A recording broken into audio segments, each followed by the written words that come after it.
Alright, so welcome to the 2019 O-Level Unseen Prose question. Now bear in mind that this was actually the last year that the O-Level Prose was Unseen Prose was done. But anyway, I feel like going through it just to be thorough. Alright, so even though they might not test this anymore, I think it's still useful to practice the narrative, or rather the literary devices and techniques being used. Right, especially if you look at the Unseen poem for 2019, you'll see that it's a narrative poem, and I think that the techniques used in the Unseen Prose can be useful to consider as well, right? Because end of the day, they're both narratives. Okay, so we're going to take a look at this. If you remember, I still like to use the head and heart technique. So let's take a look at this. Right, which do you think is the head and which do you think is the heart?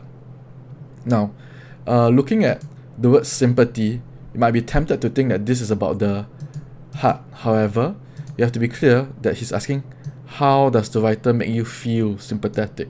So this is technically a head question. A heart question is more about something that talks about your impressions or your feelings towards a particular character. So let's see how these apply. First of all, I'm looking about lines 1 to 28, so immediately I must draw my line. Right, 1 to 28, that's about here. Okay. And I'm looking at vivid pictures of the move. Okay. So if you see over here, I've already prepared some ideas. I'll highlight them along the way.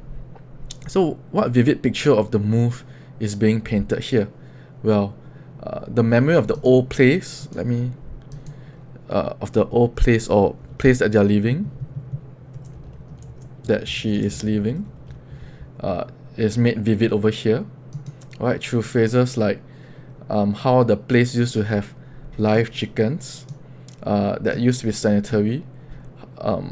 So there's this contrast here.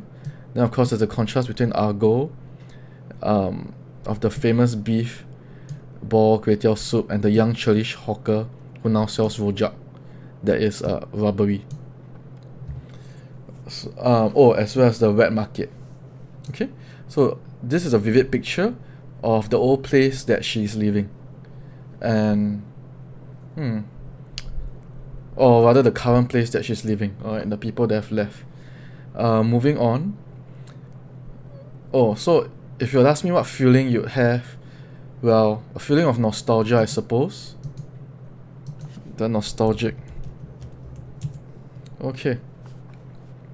Next, so vivid pictures of the move. Okay, so what's vivid about this picture from the amount of items being moved?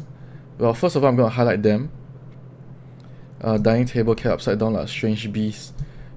This is very vivid. Okay. Bags and bags, boxes upon boxes, seemingly endless stream that came as a parade.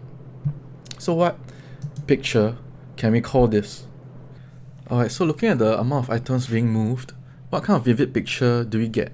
Well, looking at these quotes over here, well, I think the first one is especially telling what we can use to describe it. Alright, from a strange beast shouldered off for slaughter. I mean, the idea of an animal being killed, you already have a sense of pity, a sense of sadness, right? And then you have bags and bags, boxes upon boxes. Makes it seem like there's a lot of items being moved, which of course is the intention. And even, endless stream, end of the parade. Perhaps you can say, do you think it all adds to a sense of pity that so many things are being removed or taken away? Yeah, perhaps we can use that. Right, sense of pity. Okay, so I'm gonna write it here. Sadness even. Right, that there are so many things that she has to carry, or so many things that she has to move. Thirdly, the discussion of what items to be moved. Right, we can see over here the boys' questions, or rather their discussion. Right, she answered, then you don't have to buy a new one. And even when he's talking about the cheapo ashtray, right, Squid Jimmy, and his brother fighting to keep it. Alright, so what would this lead us to feel? Or what picture does it create? Well, to me, honestly, to me it seems a bit like sadness or pity again, because Madam Teoh doesn't have any control, right? And in fact, when you're moving to a new place, usually you look forward to having new items as well, but everything she says is like, oh, then you don't have to buy a new one. And then even the items she has, she doesn't seem to have much control over it, because it's her sons, her children who are deciding whether or not to keep it, and in fact they're fighting, they're quarreling over it. So I mean, rather than a sense of sadness or pity, perhaps a sense of helplessness or frustration. Maybe helplessness more in this case, because she doesn't seem to have much control over it. She's reliant on her children to take care of these items for her, and doesn't have much say, or at least they don't really listen to it, right? Although I guess then you don't have to buy a new one. Perhaps for that you can say, why would that be helpless? Perhaps because she doesn't want to trouble them, so she doesn't ask them to help her buy new things to replace her old things. So perhaps a sense of helplessness over there, or perhaps a sense of being dependent, or fear to be troublesome. I don't know. Thrown away.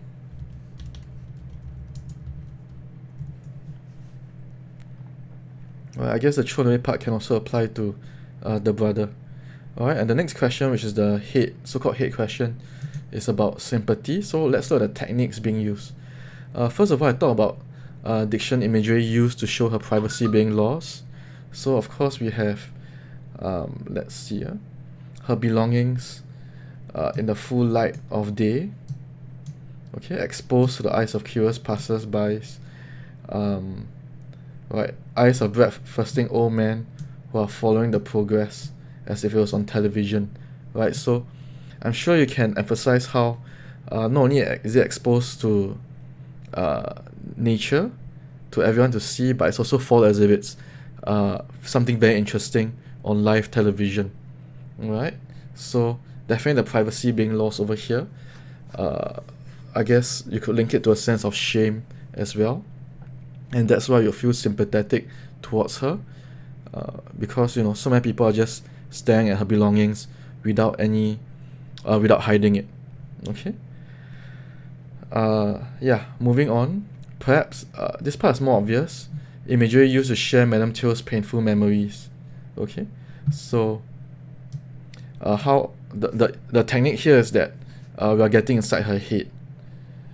Okay. I think anything here can be used, so long as you are able to describe this technique. Alright, her painful memories. Alright, of course, create sympathy for her, because as she is leaving this place, she is reminded of all the difficulties that she's been through.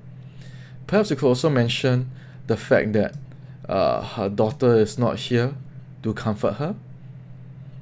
Although I think it's quite minor because she has two of her sons here, so I wouldn't quite use this. Last but not least, so I'm kind of going back to the top.